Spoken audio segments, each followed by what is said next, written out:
الحمد لله نحمده ونستعينه ونستغفره ونؤمن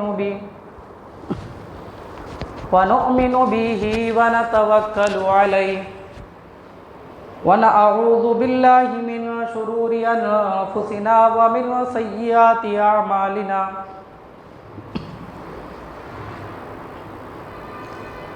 من يهده الله فلا مضل له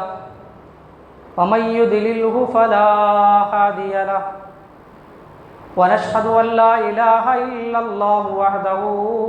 لا شريك له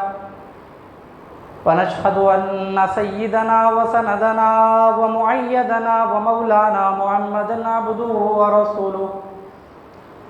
أما بعد فأعوذ بالله من الشيطان الرجيم بسم الله الرحمن الرحيم سبحان الذي أسرى بعبده ليلا من المسجد الحرام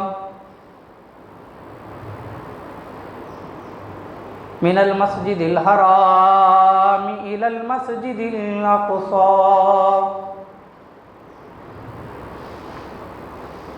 الأقصى الذي باركنا حوله لنريه من آياتنا إنه هو السميع البصير قال النبي صلى الله تعالى عليه وسلم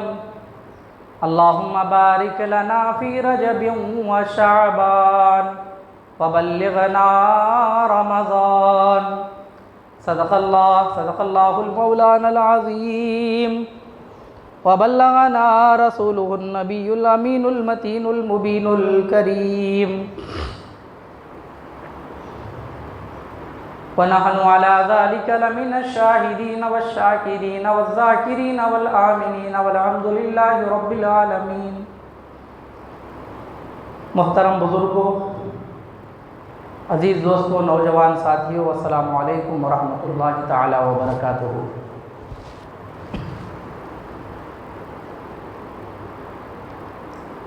اللہ تبارک و تعالی کا بہت بڑا فضل، اس کا کرم، اس کا شکر، اس کی نوازشیں، اس کی عنایتیں، اس کی مہربانیاں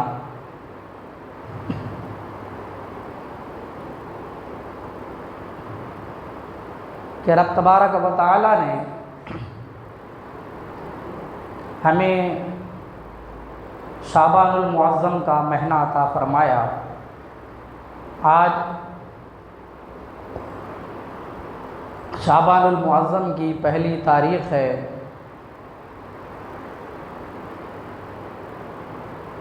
دیکھتے ہی دیکھتے شعبان کا مہینہ آ گیا. عنقریب برکتوں والا مہینہ رمضان المبارک کا ایک مہینے میں جلوہ افروز ہونے والا ہے. اللہ تبارک و تعالیٰ کے پیارے محبوب مصطفیٰ جان رحمت، کونین کے والی خسرو خوباں سیاح لامکاں، نازش ہر دو جہاں رحمت للعالمین صلی اللہ تعالیٰ علیہ وآلہ وسلم رجب اور شعبان کا مہینہ دیکھتے تو رمضان کو یاد کر دے اور رب قدیر کی بارگاہ میں اس طرح دعا گو ہوتے، اللہم بارک لنا فی رجب و شعبان وبلغنا رمضان. اے اللہ، ہمارے لیے رجب کے مہینے میں بھی برکت عطا فرما، شعبان کے مہینے میں بھی برکت عطا فرما اور ہمیں رمضان المبارک تک پہنچا دے. اس طرح کی دعا نبی پاک علیہ الصلوۃ والسلام اللہ کی بارگاہ میں کیا کرتے. تو گویا کہ رجب کا مہینہ آ جانا یہ اس بات کی گواہی اور دلیل ہے، نبی کا دعا کرنا کہ قریب ہے اے ایمان والو وہ برکت والا مہینہ عنقریب آنے والا ہے. تو اسی لیے اللہ کے نبی علیہ الصلوۃ والسلام اللہ کی بارگاہ میں دعا کرتے، کثرت کے ساتھ دعا کرتے، اللہم بارک لنا فی رجب و شعبان وبلغنا رمضان. اللہ رجب کے مہینے میں بھی برکت دے شعبان کے مہینے میں بھی برکت عطا فرما اور ہمیں رمضان تک پہنچا دے۔ یہ 2 مہینے اللہ کے رسول رمضان کے پانے کی دعا کرتے تھے، تو اس سے اندازہ لگائیے کہ رمضان کا مہینہ کتنی برکت والا، کہ اللہ کے نبی 2 مہینے پہلے سے ہی دعا مانگتے رمضان کو پانے کے لیے۔ تو ہمیں بھی چاہیے کہ ان مہینوں میں کثرت کے ساتھ عبادت کرے، اللہ تبارک و تعالیٰ کی رضا کے لیے روزے رکھے، کیونکہ اللہ کے نبی شعبان کے مہینے میں کثرت کے ساتھ روزہ رکھا کرتے تھے۔ اور اس مہینے میں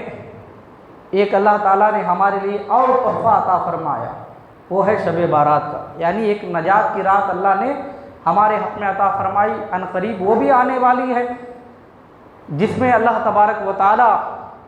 ہزاروں سالوں کی عبادتوں کا ثواب بھی عطا فرماتا ہے، اور اس میں بے حساب و کتاب گنہگاروں کی اللہ بخشش و مغفرت بھی فرماتا ہے۔ تو اللہ نے ایسی رات والا مہینہ ہمیں عطا فرما دیا۔ اللہ تبارک و تعالیٰ کی بارگاہ میں دعا کر لیں، مولا تعالیٰ نبی پاک علیہ الصلوۃ والسلام کے صدقے میں ہمیں رمضان المبارک کا مہینہ بھی عطا فرمائے اور شب بارات کی رات بھی عطا فرمائے۔ پچھلے جمعہ ہم نے ایک آیت کریمہ تلاوت کی، نبی پاک علیہ الصلوۃ والسلام کے سفر معراج کے تعلق سے، انشاءاللہ اسی کے متعلق ہماری گفتگو ہوگی۔ اللہ نے قرآن مجید میں کیا فرمایا؟ سبحان الذی اسری بعبدہ لیلا من المسجد الحرام ومن المسجد الاقصی، یعنی اللہ تبارک و تعالیٰ کی ذات وہ ہے جو پاک ہے، جس نے راتوں رات اپنے بندے خاص کو مسجد حرام سے مسجد اقصی کا سفر کرایا، تاکہ اللہ اپنے محبوب کو اپنی نشانیاں دکھائے۔ تو اللہ تبارک و تعالیٰ قرآن میں اس واقعے کا ذکر بیان کر رہا ہے کہ میں اپنے محبوب کو سفر معراج پر لے گیا۔ اللہ خود یہ کہہ رہا ہے کہ ہم نے بلایا اپنے محبوب کو سفر معراج پر تاکہ انہیں اپنی نشانیاں دکھائیں۔ نبی پاک علیہ الصلوۃ والسلام کو بلایا گیا، چون جا کے آپ پہلے آسمان کی زیارت کریں، دوسرے آسمان کی زیارت کریں، تیسرے آسمان کی زیارت کرایا جائے، چوتھے آسمان، 5، 6، 7واں، 7ویں آسمانوں کی زیارت حضور کو کرایا جائے، کیونکہ یہ ساری کی ساری اللہ کی نشانیاں ہیں۔ اس سے آگے اور آگے بڑھیں تو سدرۃ المنتہا ایک مقام ہے جہاں فرشتے رہتے ہیں، وہ خاص کر حضرت جبرائیل امین سید الملائکہ کا مقام ہے، تاکہ اللہ تبارک و تعالی حضور کو وہ مقام دکھائے۔ اس لیے اللہ نے حضور کو وہاں بلایا جہاں کوئی عام انسان جانے کے بارے میں سوچ بھی نہیں سکتا، یعنی ہمارے خیالات، ہمارے تصورات، ہم خواب و خیال میں بھی جس مقام پر جا نہیں سکتے، وہاں اس مقام پر اللہ نے اپنے محبوب کو بلایا، اور اللہ تبارک و تعالیٰ نے سدرۃ المنتہا سے آگے اپنے قرب خاص میں حضور کو بلایا اور اپنا دیدار عطا فرمایا۔ جب یہ واقعہ ہوا، اس واقعے کے بعد اللہ کے نبی نے جب لوگوں کے سامنے بیان کیا تو لوگوں نے انکار کیا، یہ کیسے ممکن ہے کہ ایک لمحے میں اور رات کے تھوڑے سے حصے میں، چند سیکنڈوں میں، جسے شاعر نے کہا کہ کنڈی بھی ہلتی رہی، کنڈی بھی ہلتی رہی، بستر بھی رہا گرم، ایک پل میں گئے اور ایک پل میں آئے محمد صلی اللہ تعالیٰ علیہ وآلہ وسلم۔ اگر یہ ہوا کثرت کے ساتھ آئی، تیزی سے ہوا آئی، کھڑکی بند ہو گئی، ہم نے کسی کو کہا، بچے کو کہا کہ اٹھ کر کھڑکی کھول دو، تو جب بچہ اٹھے گا تو اسے اٹھنے میں وقت لگتا ہے، اسے ہاتھ باہر ڈالنے میں وقت لگتا ہے، کھڑکی کے کھولنے میں وقت لگتا ہے۔ اگر دروازہ بند ہے، اس کے کھولنے کے لیے اگر کسی کو کہا جائے تو اس بندے کے، اگر وہ نیچے بیٹھا ہوا ہے تو اس کے اٹھنے میں وقت لگتا ہے، چہل قدمی کرنے میں وقت لگتا ہے، دروازہ کھولنے میں وقت لگتا ہے۔ اگر کسی کو کہا جائے کہ پنکھا آن کرو تو بندے کو اٹھنے میں وقت لگتا ہے، چلنے میں وقت لگتا ہے، اسے انگلی حرکت میں لانا پڑتا ہے، تب جا کے وہ بٹن دبائے گا، ادھر وہ پنکھا حرکت میں آئے گا، یعنی ہر کام کے لیے وقت لگتا ہے۔ لیکن اتنے تھوڑے سے وقت میں پنکھا آن کرنے سے بھی پہلا پہلے اس سے بھی کم وقت میں، ایک کھڑکی کے کھولنے سے بھی کم وقت میں، چند قدموں کے چلنے سے بھی کم وقت میں اللہ تبارک و تعالی نے نبی پاک مصطفیٰ جان رحمت صلی اللہ تعالی علیہ وآلہ وسلم کو ساتوں آسمانوں سے آگے بلا کر، سدرۃ المنتہا سے آگے بلا کر اپنے چہرے کا دیدار کرایا۔ اور ہمیں سمجھنا ہے کہ کہاں مسجد حرام اور کہاں مسجد اقصی۔ اللہ تبارک و تعالیٰ نے کہا سبحان الذی اسریٰ بعبدہ لیلا من المسجد الحرام الی المسجد الاقصی۔ اگر کوئی اس واقعے کا انکار کرتا ہے گویا وہ رب کے کلام کا انکار کرتا ہے، گویا وہ رب کے کلام کا انکار کرتا ہے، اور جس نے رب کے کلام کو ٹھکرایا، انکار کیا، وہ کافر ہے۔ اللہ قرآن میں فرما رہا ہے کہ میں لے گیا اپنے بندے خاص کو مسجد حرام سے مسجد اقصی تک، اللہ نے اس کا ذکر قرآن میں بیان فرمایا۔ تو اس پر ایمان لانا، اس کو ماننا ہر ایک کے لیے ضروری ہے۔ اس میں اگر کوئی ذرہ برابر بھی شک کرے گا تو وہ کافر ہو جائے گا۔ تو نبی پاک علیہ الصلوۃ والسلام نے لوگوں کو بیان فرمایا کہ اللہ نے مجھے اتنا بڑا معجزہ عطا فرمایا۔ اب ذرا غور کریں کہ ہماری عقل ایک زمانے میں ایسی تھی کہ پلین کا تصور نہیں تھا، پلین کا تصور نہیں تھا، راکٹ کا تصور نہیں تھا، لیکن اللہ نے لوگوں کو ایسا علم عطا فرمایا، ایسی دانائی عطا فرمائی کہ لوگ پڑھ لکھ کر کے دنیا کے چیزوں کو ریسرچ کرنے کے بعد اس نتیجے پر پہنچے کہ اب ان لوگوں نے کئی ساری ایسی جو ہے گاڑیاں بنا لی۔ آج تیز رفتار ایسی ٹرینیں چلتی ہے جسے بلیٹ ٹرین کے نام سے یاد کیا جاتا ہے۔ ہمارے ہندوستان میں وندے بھارت جو کئی مہینوں کا سفر، اگر پہلے کے زمانے میں لوگ چل کر جاتے تھے، بعد میں گاڑیاں بنی، بیل گاڑی بنی، گھوڑے والی گاڑی بنی، اونٹوں پر سوار ہو کے جاتے۔ بعد دنیا ترقی کرتے ہوئے اور زمانہ آگے بڑھا تو لوگوں نے بائک بنایا، اور آگے بڑھے تو کار بنایا، بس بنایا، ٹرینیں بنائی۔ اس طرح کے جو ہے مہینوں کا سفر لوگوں نے گھنٹوں میں طے کرنے کا جگاڑ لگایا۔ اس طرح کی مشینیں بنی، اور آتے آتے اب دیکھیے ایک ملک سے دوسرے ملک کو جانا، اگر ٹرین کے ذریعے سے جائیں گے، بائک کے ذریعے سے جائیں گے، سائیکل سے جائیں گے، یہاں سے اگر ہمیں سعودی عربیہ جانا ہو تو کئی دن لگ جائیں گے۔ لیکن پلین کا کمال دیکھو، بندہ آج صبح میں نکلتا ہے لیکن دوپہر ہوتے ہوتے وہ مکۃ المکرمہ کی زیارت کرتا ہے۔ زمانہ کتنا ترقی کر گیا، دنیا کتنا آگے بڑھ گئی کہ آج چند گھنٹے پہلے ہندوستان سے نکلتا ہے، چند گھنٹوں کے بعد وہ امریکہ میں نظر آتا ہے، چند گھنٹوں میں وہ سری لنکا سے نکلتا ہے، چند گھنٹے بعد دیکھو تو وہ مدینے کے سامنے ہے۔ یہ دنیا کی بنائی ہوئی مشنری طاقتوں کا یہ عالم ہے کہ مہینوں کا سفر چند گھنٹوں میں طے کرا دیتی ہے۔ جب اللہ کی دی ہوئی طاقتوں سے لوگوں کے بنائے ہوئے ان مشنری طاقتوں کا یہ عالم ہے تو خود خالق کائنات کی قدرتوں کا عالم کیا ہوگا، خود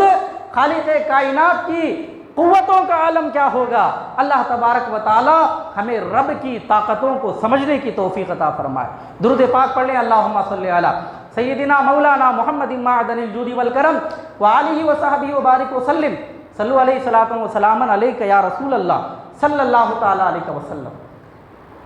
یہ دنیا ہم کبھی سوچ بھی نہیں سکتے تھے ایسی چیزوں کو بنا رہی ہے۔ جب یہ لوگوں کو اللہ نے طاقت دی، لوگوں کو طاقت اللہ نے دی، سائنسدانوں کو طاقت اللہ نے دی، جب اللہ کی عطا سے لوگ جب دنیا کی اتنی ترقی کر سکتے ہیں، وہ مولا چاہے تو کیا کیا نہیں کر سکتا، وہ پروردگار اگر چاہے تو کیا کیا نہیں کر سکتا۔ کمال تو یہی ہے، کمال تو یہی ہے، ناممکن کو ممکن بنا دینا یہ رب کا کمال ہے، ناممکن کو ممکن کر دکھانا یہی تو خدا کا کمال ہے۔ دنیا آگے بڑھے، سارے دنیا کے ڈاکٹروں کو اکٹھا کر دو اور ان سے یہ کہو کہ اگر آپ سارے مل جاؤ، صرف ہندوستان نہیں، صرف پاکستان نہیں، صرف امریکہ نہیں، صرف سری لنکا، برطانیہ یا بغداد نہیں، بلکہ ساری دنیا کے ڈاکٹروں سے چیلنج کرو اور ان سے کہو کہ تم سارے ایک ہو جاؤ، صرف ایک مردہ زندہ کر کے دکھانا، صرف ایک مردہ زندہ کر کے دکھاؤ۔ اگر سارے دنیا کے ڈاکٹر مل جائیں تب بھی مردے کو زندہ کر نہیں سکتے، کیونکہ اس کا جو یہ ایسی طاقت جو ہے اللہ تعالیٰ کے سوا کسی کو مل نہیں سکتی۔ اللہ تبارک و تعالیٰ خود ارشاد فرماتا ہے وَيُخْرِجُ الْحَيَّ مِنَ الْمَيِّتِ وَيُخْرِجُ الْمَيِّتَ مِنَ الْحَيِّ۔ اللہ فرماتا ہے کہ مردے کو زندہ کرنا، زندے کو مردہ بنانا، یہ اللہ کا کمال ہے، یہ اللہ تعالیٰ کی طاقت اور اس کی قدرت ہے۔ آپ دیکھیں ہم کتنا بھی کوشش کر لیں ہمارے سے اتنا ہی ہو سکتا ہے جتنی طاقت اللہ ہمیں دیتا ہے، لیکن رب کا کمال دیکھو۔ حضرت موسیٰ کے لیے اللہ نے ایک عصا حضرت موسیٰ نے مارا، سمندر میں راستہ بن گیا۔ اگر آپ سمندر میں جائیں، ایک نہیں دو نہیں 1000 لکڑیاں ماریں گے تو بھی سمندر کا آپ بال بھی باقا نہیں کر سکتے، لیکن دیکھیے اللہ نے حضرت موسیٰ کے عصا میں ایسا کمال عطا فرمایا، ایک لکڑی ماری تھی حضرت موسیٰ نے، سمندر کھلتے ہوئے آپ کو راستہ دے دیا۔ یہ اللہ کی طاقت ہے۔ اور آگے بڑھو، اللہ تبارک و تعالیٰ کا کمال دیکھو۔ حضرت ابراہیم علیہ السلام کو ان لوگوں نے مہینے تیاری کی، آگ جلائی اور اتنی اوپر سے پھینکا، حضرت ابراہیم علیہ السلام آگ میں جانے سے پہلے اللہ کی قدرت دیکھو، آگ گلے گلزار بن گئی۔ اور آگے چلو، آپ چند منٹ، اگر چند 10 منٹ بھی اگر پانی میں رہیں گے تو بندہ جب باہر نکلتا ہے مردہ بن کے نکلتا ہے، لیکن اللہ کا کمال دیکھو۔ حضرت نوح علیہ السلام کو اللہ نے 1 دن 2 دن نہیں، گھنٹے 2 گھنٹے نہیں، 40 دن مچھلی کے پیٹ میں رکھا اور صحیح سلامت باہر نکالا، تو یہ اللہ تعالیٰ کی قدرت ہے۔ یعنی جہاں پر ہماری عقلیں، ہماری طاقتیں، ہماری کوششیں ختم ہو جاتی ہیں، وہاں سے اللہ کی طاقت کام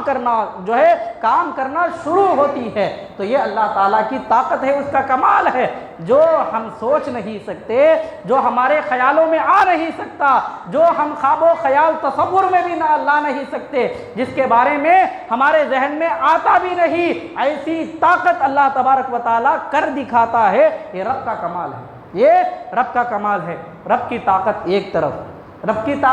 طرف، آج ہم قرآن کے حوالے سے بات کریں گے۔ اللہ اگر طاقت دے تو جنات کیا کر سکتے ہیں، جناتوں کا کمال دیکھو۔ اللہ اگر طاقت دے تو اس کے اولیاء کا کمال دیکھو، اللہ اگر طاقت دے تو اس کے نبیوں کا کمال دیکھو۔ یہ تو امام الانبیاء ہیں، جو سدرہ پر گئے تھے، جو معراج پر بلائے گئے، جو خدا کا دیدار کر آئے، وہ تو امام الانبیاء ہیں۔ امام الانبیاء کی عظمت تو بڑی اونچی شان ہے۔ آئیے ہم ان کے غلاموں کی بات کرتے ہیں۔ اللہ تبارک و تعالیٰ قرآن مجید میں سورہ نمل میں ایک بڑا واقعہ بیان کرتا ہے۔ حضرت جناب سلیمان علیہ السلام کی بارگاہ میں ایک پرندہ تھا، اس کا نام ہے ہدہد۔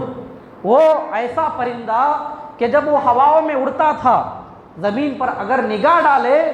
پرندے کا کمال دیکھیے کہ وہ ہواؤں میں اڑتا تھا، زمین پر اگر وہ نگاہ ڈالے تو اسے معلوم ہو جاتا کہ زمین کے کس حصے میں اگر کھودیں گے تو پانی نکل آئے گا، وہ پرندہ آسمانوں سے معلوم کر لیا کرتا۔ تو وہ ہدہد پرندہ نشاندہی کرتا، زمین پر آتا، اپنے پنجوں سے کریدتا زمین کو اور چونچ مارتا کہ اسی جگہ پانی ہے، تو حضرت سلیمان لوگوں کو بھیجتے، جنات کو حکم دیتے، وہ جگہ جب کھودی جاتی، نکالا جاتا، واقعی میں وہاں پر پانی نکل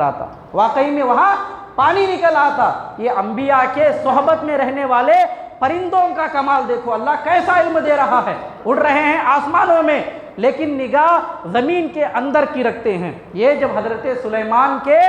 بارگاہ میں رہنے والے پرندے کا کمال ہے تو سوچو حضرت سلیمان کا علم کتنا اعلیٰ ہوگا۔ تو حضرت سلیمان علیہ السلام جب دھوپ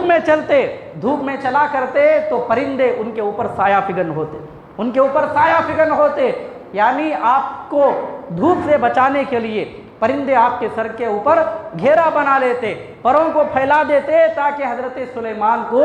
دھوپ نہ لگے۔ جب ایک دن حضرت سلیمان چل رہے تھے اپنی شان و شوکت کے ساتھ، تو دیکھا ایک طرف سے آپ کو دھوپ آ رہی ہے، کیا دیکھا؟ آپ کو ایک طرف سے گرمی پہنچ رہی ہے، دھوپ آ رہی ہے۔ تو حضرت سلیمان نے نگاہ اٹھائی، پرندوں کا جائزہ لیا، دیکھا سارے پرندے موجود ہیں، لیکن ہدہد پرندہ موجود نہیں ہے۔ تو آپ نے فرمایا کیا ہوا؟ آپ لوگ توجہ سے سماعت فرمائیں، درود پاک پڑھ لیں، اللہم صلی علی سیدنا مولانا محمد معدن الجود والکرم وآلہ وصحبہ وبارک وسلم، صلو علیہ الصلاۃ والسلام علیک یا رسول اللہ صلی اللہ تعالیٰ علیہ وسلم۔ تو جب حضرت سلیمان نے دیکھا اپنے سر کے اوپر بے شمار پرندے ہیں، ہر طرف پرندے ہی پرندے ہیں اور آپ کے لیے سایہ فگن ہے، لیکن ایک جگہ کھلی پڑی ہے، وہاں سے آپ کو دھوپ لگ رہی ہے۔ تو حضرت سلیمان نگاہ اٹھاتے ہیں، جائزہ لیتے ہیں کہ ہمیں ایک طرف سے دھوپ آ رہی ہے، اس میں سے کوئی ایک پرندہ جو یہاں پر غیر حاضر ہے وہ کون ہے؟ آپ نے جائزہ لیا تو آپ کو معلوم ہوا وہ ہدہد پرندہ ہے جو آپ کے سر پر سایہ کرنے والا وہ نظر نہیں آ رہا ہے۔ تو حضرت سلیمان نے کہا کہ اسے بلاؤ، کہاں ہے؟ کیونکہ حضرت سلیمان اسے ابھی حاضر کرنے والے ہیں، ابھی اسے بلانے والے ہیں، اگر وہ نہیں آیا تو ہم اسے ذبح کر دیں گے، جس کا ذکر اللہ نے قرآن مجید میں بیان فرمایا، اگر نہیں آیا تو ہم ہدہد کو ذبح کریں گے، یا ہم اسے سزا دیں گے، یا اس کے پر نوچیں گے، یا پھر اسے ان کے پرندوں کا ہم غلام بنائیں گے، یا پھر ہم ان کے رشتہ داروں سے، یعنی جو پرندوں کا جو ایک جھنڈ ہوتا ہے، ہم ان سے دور رکھ کر کے اسے سزا دیں گے، کیونکہ اپنوں سے دور کر دینا انسان کے لیے یہ بھی بڑی سخت سزا ہوتی ہے۔ تو حضرت سلیمان نے جب یہ کہا تو ہدہد پرندہ حضرت سلیمان کی بارگاہ میں حاضر ہوا۔ حاضر ہونے کے بعد چونکہ ہدہد کو معلوم تھا یہ اللہ کے نبی ہیں، ان کی حکومت تمام لوگوں پر چلتی ہے، یہ ظلم کرنے والے نہیں ہیں، لیکن پھر بھی یہ ڈراتے ہیں کیونکہ ان کی حکومت ہواؤں پر بھی ہے، پرندوں پر بھی ہے، اور سوراخوں میں رہنے والی چونٹیوں تک حکومت کرنے والے حضرت سلیمان۔ تو یہ بظاہر ہمیں ڈراتے ہیں۔ جب یہ حضرت سلیمان کی بارگاہ میں آیا ہدہد پرندہ، بڑے ادب کے ساتھ، عاجزی کے ساتھ، انکساری کے ساتھ عرض کرتا ہے کہ حضور میں آپ کی بارگاہ میں حاضر ہو گیا، میں نے سنا کہ آپ مجھے ڈھونڈ رہے ہیں، طلب فرما رہے ہیں، میں آپ کے حکم سے آ گیا۔ تو حضرت سلیمان علیہ السلام نے فرمایا تیرے جانے کی وجہ کیا تھی؟ یعنی تو بن بولے ہمارے سے اتنے گھنٹے دور رہا، تیرے جانے کی وجہ کیا تھی؟ اگر تو نے کوئی ایسا بہانہ نہ بتایا جس کی وجہ سے ہم تجھے چھوڑ دیں گے، اور اگر تو نے بلا وجہ کا بہانہ بنایا تو ہم تجھے سخت سے سخت سزا دیں گے۔ تو اس نے کہا اے سلیمان علیہ السلام، میرا گزر ملک یمن سے ہوا، ملک یمن سے جب میں گزرنے لگا وہاں ایک شہر ہے جس کا نام ہے سبا، وہاں سے جب میں نے گزرا تو میں نے وہاں کی ملکہ کو دیکھا، میں نے وہاں کی ملکہ کو دیکھا جس کا نام ہے بلقیس، اور اس کے پاس ایک تخت ہے، اس کے پاس ایک عالی شان تخت ہے جو 80 گز لمبا ہے اور 40 گز چوڑا ہے اور 30 گز اونچا ہے، اتنا عالی شان محل، یہ جو ہے تخت میں نے اس سے پہلے کبھی نہیں دیکھا، اور وہ معمولی تخت نہیں ہے، اس کے اوپر ہیرے لگے ہوئے ہیں، جواہرات ہیں، اور عالی شان تخت ہے جس کے اوپر ملکہ بلقیس جو ہے چڑھ کر کے بارج جو ہے بیٹھتی ہے اور اپنی حکومت کا راج کرتی ہے۔ تو حضرت سلیمان علیہ السلام اس کے بارے میں جب پرندے نے سنایا ملکہ بلقیس کے بارے میں، حضرت سلیمان سنتے چلے گئے اور فرمایا اور بتاؤ اس کے بارے میں تم کیا جانتے ہو، اور بتاؤ تم نے وہاں کیا کیا دیکھا؟ تو وہ پرندہ کہتا ہے کہ میں نے دیکھا وہ اللہ تعالیٰ کے سوا دوسروں کے سامنے جھکتی ہے، یعنی وہ دوسروں کے خداؤں کو مانتی ہے، جس پروردگار کی آپ عبادت کرتے ہیں وہ اس کو نہیں مانتی۔ تو لہذا حضرت سلیمان علیہ السلام نے دیکھا کہ یہ ملکہ ہے جس کے پاس ہزاروں کی تعداد میں رعایا ہے، اتنے بڑے تخت پر راج کرتی ہے، اس کا تخت اتنا بڑا کہ 80 گز لمبا، 40 گز چوڑا اور جو ہے 30 گز اونچا، اتنا عالی شان محل جس میں ہیرے جواہرات جو ہے لگا کر کے عالی شان تخت بنایا گیا، اور اس شان کی ملکہ ہے کہ ذرا غور کریں، جس کا تخت اتنا عالی شان ہو تو اس کی حکومت کتنی عالی شان ہوگی۔ اس کے پاس 7 محلات موجود تھے، 7 محلات میں وہ رہتی تھی، جہاں چاہے جاتی تھی۔ اللہ تبارک و تعالیٰ نے اتنی دولت اسے عطا فرمائی تو اسے اکڑ تھا ملکہ بلقیس کو، اس کے تخت پر، اس کے تاج پر، اس کی حکومت پر۔ تو جب وہ پرندہ سارا آ کر کے جناب حضرت سلیمان کو اس کا واقعہ بیان کرنے لگا تو حضرت سلیمان نے فرمایا کہ اے ہدہد، ہم اس ملکہ کے بارے میں جائزہ لیں گے، کہ تم اس کے بارے میں سچ کہہ رہے ہو یا جھوٹ۔ اس کے بعد آپ نے معلوم کروایا کہ واقعی میں یمن کے ملک یمن میں جو ہے سبا شہر میں ایک ملکہ بلقیس کے نام سے رہتی ہے۔ تو آپ نے اسے اسلام کی دعوت دی، اس کے نام ایک خط لکھا جس میں آپ نے لکھا بسم اللہ الرحمن الرحیم، اللہ کے نام سے شروع جو بڑا مہربان نہایت رحم والا ہے۔ میں اس پروردگار عالم کی طرف تمہیں بلاتا ہوں، تم لوگ جو ہے شرک سے، کفر سے، دوسرے ان بناوٹی خداؤں کے سامنے جھکنے سے باز آ جاؤ، اس ایک پاک پروردگار عالم کے ماننے والے ہو جاؤ جسے ہم پوجتے ہیں، جس کی ہم عبادت کرتے ہیں۔ حضرت سلیمان نے جب یہ خط بھیجا تو ملکہ نے دیکھا حضرت سلیمان کو، اس کے اوپر ایک مہر لگا ہوا تھا، ایک نشان تھا، تو اس نے اس خط کی تعظیم کی۔ بعض مفسرین نے بیان فرمایا اللہ کا نام ہونے کی وجہ سے اس نے اس خط کا جو ہے ادب و احترام کیا، اور بعض نے کہا چونکہ بادشاہوں کے پاس سے جو خط آتا ہے اس کا ادب کیا جاتا۔ تو ہدہد پرندے کو حضرت سلیمان نے حکم فرمایا تم جاؤ چھپ کر کے دیکھتے رہنا ہمارے جو ہے خط کا یہ لوگ کیا جواب دیں گے۔ حضرت سلیمان نے پرندے کو حکم فرمایا چھپتے ہوئے دیکھنا یہ لوگ ہمارے خط کا کیا جواب دیتے ہیں۔ تو ملکہ نے اپنے وزیروں کو بلایا، اپنے وزیروں کو، ساتھیوں کو بلانے کے بعد مشورہ کیا کہ حضرت سلیمان علیہ السلام نے ایسا خط بھیجا ہے، ہم ان کو کیا جواب دیں گے۔ تو ان لوگوں نے آپس میں مشورہ کیا، وہ تو بڑے بادشاہ ہیں، ان کے پاس جنات بھی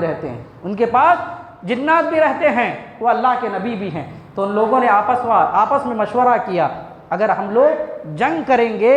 تو وہ لوگ ہمیں ذلیل کر کے، رسوا کر کے، مار کر کے، قیدی بنا کر کے ہمارے ملک سے، ہمارے لوگوں کے سامنے وہ لوگ ذلت کے ساتھ ہمیں گھسیٹتے ہوئے لے جائیں گے۔ لہٰذا وہ لوگ آپس میں مشورہ کرنے کے بعد ملکہ نے کہا کہ ہم انہیں آزمائیں گے، ہم انہیں پہلے آزمائیں گے، لالچ دیں گے، انہیں دولت کا نشہ دکھائیں گے، اگر وہ لوگ پگھل جائیں گے تو ہم لوگ آپس میں بیٹھ کر کے مشورہ کر لیں گے، اگر یہ نہیں ہوا تو اس کے بعد ہم دیکھیں گے کیا کرنا ہے۔ تو ملکہ نے 500 لوگوں کو تیار کیا، 500 غلاموں کو تیار کیا، اور 500 خوبصورت اور حسین و جمیل باندیوں کو اس نے تیار کیا، اور اس نے کہا 500 سونے کی اینٹیں تیار کر لو۔ کیا فرمایا؟ 500 سونے کی اینٹ، 1 2 نہیں، 3 4 نہیں، 100 200 نہیں، بلکہ 500 سونے کی اینٹوں کو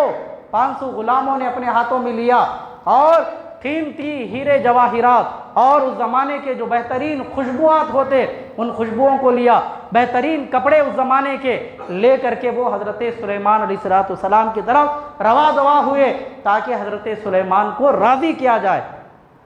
لیکن وہ ہدہد پرندہ اڑتا ہوا آیا، حضرت سلیمان علیہ السلام کو اس نے سارا واقعہ بیان کیا کہ ملکہ بلقیس کی طرف سے لوگ آپ کو لالچ دینے کے لیے 500 سونے کی اینٹیں اپنے ہاتھوں میں لے کر، 500 کنیزیں، 500 غلام، اور جو ہے بے قیمتی بہا جو ہے ہیرے جواہرات، بڑے بڑے جو ہے آپ کی بارگاہ میں اینٹیں اور عالی شان کپڑے، عمدہ لباس لے کر کے آپ کو راضی کرنے کے لیے آ رہے ہیں۔ لیکن وہ تو اللہ کے نبی تھے نا، اللہ کے نبی تھے حضرت جناب سلیمان۔ تو حضرت سلیمان علیہ السلام کو جب یہ پرندہ آ کر کے حکم دیتا ہے تو حضرت سلیمان کہتے ہیں ان لوگوں کے آنے سے پہلے 27 میل تک، حضرت سلیمان نے کہا 1 2 میل نہیں، 27 میل تک میدانوں میں سونے کی اینٹیں بچھا دو۔ کیا فرمایا؟ 27 میل تک میدان میں سونے کی اینٹیں بچھا دو۔ دیکھو اللہ نے حضرت سلیمان کو کتنی طاقت عطا فرمائی۔ حضرت سلیمان جنات کو حکم دیتے ہیں، لوگوں کو بلاتے ہیں، فرماتے ہیں 27 میل تک میدان میں سونے کی اینٹیں بچھا دو۔ وہ لوگ ہمیں 500 سونے کی اینٹیں لے کر کے آ رہے ہیں، لیکن انہیں پتا چلے اللہ کی دی ہوئی طاقت کتنی بڑی ہوتی ہے، اللہ کی دی ہوئی طاقت و کمال کتنا بڑا ہوتا ہے۔ حضرت سلیمان نے فرمایا وہ لوگ جہاں قدم رکھیں گے ان کو سونا نظر آئے گا، انہیں پتا چلے وہ سونے کو گلے میں لگاتے ہیں، سونے کو کانوں میں لگاتے ہیں، سونے کو وہ لوگ سروں میں تاج بنا کر کے سجاتے ہیں، لیکن انہیں معلوم ہو جو اللہ کے بندے ہوتے ہیں، جن کے سینوں میں قرآن ہوتا ہے، جن کے سینوں میں رب کا دیا ہوا علم ہوتا ہے، جو اللہ کو مانتا ہے، جسے اللہ تبارک و تعالیٰ کی طاقت ہوتی ہے، وہ سونے چاندی کو ٹھوکروں میں رکھا کرتا ہے، وہ سونے چاندی جیسی دولت کو ٹھوکروں میں رکھتا ہے۔ آنے والوں کو معلوم ہو تو جب وہ لوگ 500 اینٹیں لے کر کے، قیمتی کپڑے لے کر کے جب حضرت سلیمان علیہ السلام کے شہر میں داخل ہوئے تو وہ سونے کی اینٹیں جو 500 تھی، ان لوگوں نے اپنے ماتھے کی آنکھوں سے دیکھا، ہم لوگ تو صرف 500 سونے کی اینٹیں لائے ہیں۔ ہم سمجھ رہے تھے کہ دنیا میں ہماری ملکہ سے بڑھ کر کوئی حکومت کرنے والی نہیں ہے، ہم سمجھتے تھے ہماری ملکہ سے بڑھ کر کائنات میں کسی کے پاس سونا نہیں ہے، ہم سمجھتے تھے ہماری ملکہ کی طاقت کے سامنے دنیا میں کوئی طاقتور نہیں ہے۔ تو یہاں آنے کے بعد ہمیں پتا چل رہا ہے کہ ہم قدم اٹھاتے ہیں، ہمارے قدموں کے نیچے سونا نظر آتا ہے۔ حضرت سلیمان نے کہا اتنی اونچی اونچی دیواریں بناؤ، وہ بھی کیسی دیواریں؟ سونے اور چاندی کے اینٹوں سے بنی ہوئی۔ تو انہوں نے دیکھا جب اللہ تبارک و تعالیٰ نے جس نبی کو بنایا، حضرت سلیمان علیہ السلام کو بنایا کس نے؟ اللہ نے۔ جب اللہ کی دی ہوئی طاقت سے سلیمان علیہ السلام کی طاقتوں کا یہ عالم ہے کہ ہمارے ایک ایک قدم کے اوپر جو ہے اینٹوں کو سونے کی بچھایا گیا اور ہماری ان کے محلات کی دیواروں کو سونے کی کھڑا کر دیا گیا۔ جب سلیمان کی طاقتوں کا یہ عالم ہے تو اس کا جو رب پروردگار عالم ہے، جو رب قدیر ہے، اس کی طاقتوں کا عالم کیا ہوگا؟ تو انہیں معلوم ہوا تو وہ لوگ واپس گئے شرمندہ ہو کر، اپنی ملکہ سے سارا واقعہ بیان کیا اور کہا کہ سلیمان علیہ السلام سے لڑنا تو دور کی بات ہے، ان سے لڑنے کے بارے میں ہم سوچ بھی نہیں سکتے، ہم لڑنے کا تصور اور خیال بھی نہیں کر سکتے، لہٰذا ہم لوگ عاجز ہو کر ان کی بارگاہ میں جائیں گے اور ان کے دین کو قبول کر لیں گے۔ تو وہ لوگ عاجز ہو کر کلمہ پڑھنے کی غرض سے جب جناب سلیمان علیہ السلام کی بارگاہ میں گئے، جانے لگے تو ملکہ نے کہا کہ جو میرا تخت ہے جو 80 گز لمبا، 40 گز چوڑا اور 30 گز لمبا جو ہے اونچا، اس تخت کو میرے 7 محلات میں سے جو سب سے پچھلا محل ہے اس کے اندر رکھو اور سارے محلات پر تالا لگا دو۔ کیا کہا؟ سارے محلات پر تالا لگاؤ۔ اس کے بعد وہ لوگ شاہانہ شان شوکت کے ساتھ جب جناب حضرت سلیمان علیہ السلام کی بارگاہ میں آنے لگے، جب 3 میل کا راستہ تھا، 3 میل کا راستہ تھا، وہ اتنے قریب آ گئے کہ اب صرف 3 میل جائیں گے تو وہ حضرت سلیمان علیہ السلام کے دربار میں حاضر ہو جائیں گے۔ تو حضرت سلیمان نے کہا کہ انہیں اب بتانا ہے، ان کو اب معلوم کرانا ہے کہ اللہ نے ہمیں کیسی طاقت عطا فرمائی، اللہ نے ہمیں نبوت کی جو طاقت عطا فرمائی ہے وہ کیسی طاقت ہے، ہمیں معلوم کرانا چاہیے کہ اللہ تبارک و تعالیٰ جب اپنی قدرتوں سے بندوں کو نوازتا ہے تو کتنا نوازتا ہے، ہمیں معلوم کرانا چاہیے کہ رب کی طاقت کیا ہے، اس کا گھمنڈ توڑنا ہے۔ اسی لیے آپ نے بھرے محفل سے کہا کہ کون ہے جو ملک یمن جائے گا، ملک یمن جائے گا اور ملکہ کا جو اتنا وزنی تخت ہے جسے کئی 100 لوگ مل کر کے اٹھاتے ہیں، اسے لے کر کے ہمارے دربار میں آئے گا، کیونکہ وہ لوگ ابھی 3 میل کی دوری پر ہیں، ابھی چند گھنٹوں میں وہ ہمارے دربار میں حاضر ہو جائیں گے، ان کے آنے سے پہلے ملک یمن جانا ہے اور اس تخت کو لے کر کے آنا ہے، اس تخت کو لے کر کے آنا ہے۔ ذرا غور کریں، ایک جن اس میں سے اٹھ کر کے کھڑا ہو جاتا ہے، ایک جن کھڑا ہوا، اس نے کہا کہ اگر آپ اجازت دیں گے تو آپ کی محفل، آپ جو ہے لوگوں کے دکھ درد سننے کے لیے ایک محفل لگاتے، وہ صبح شروع ہوتی تو 2 پہر تک وہ محفل چلتی تھی۔ تو جن نے کہا کہ آپ کی محفل 2 پہر تک چلے گی تو اس محفل کے ختم ہونے سے پہلے میں ملک یمن جاؤں گا بھی، واپس بھی آؤں گا اور جو ہے ان کا تخت ملکہ کا میں لے کر آپ کے دربار میں حاضر کر دوں گا۔ تو حضرت سلیمان دیکھو، آپ کہتے ہیں یہ تو بڑا لمبا وقت ہے، کیا کہا؟ چند گھنٹے، یہ تو بڑا لمبا وقت ہے، مجھے اس سے بھی پہلے وہ تخت میرے دربار میں چاہیے، مجھے بتانا ہے ملکہ کو کہ اللہ تبارک و تعالیٰ کی طاقت کیا ہے،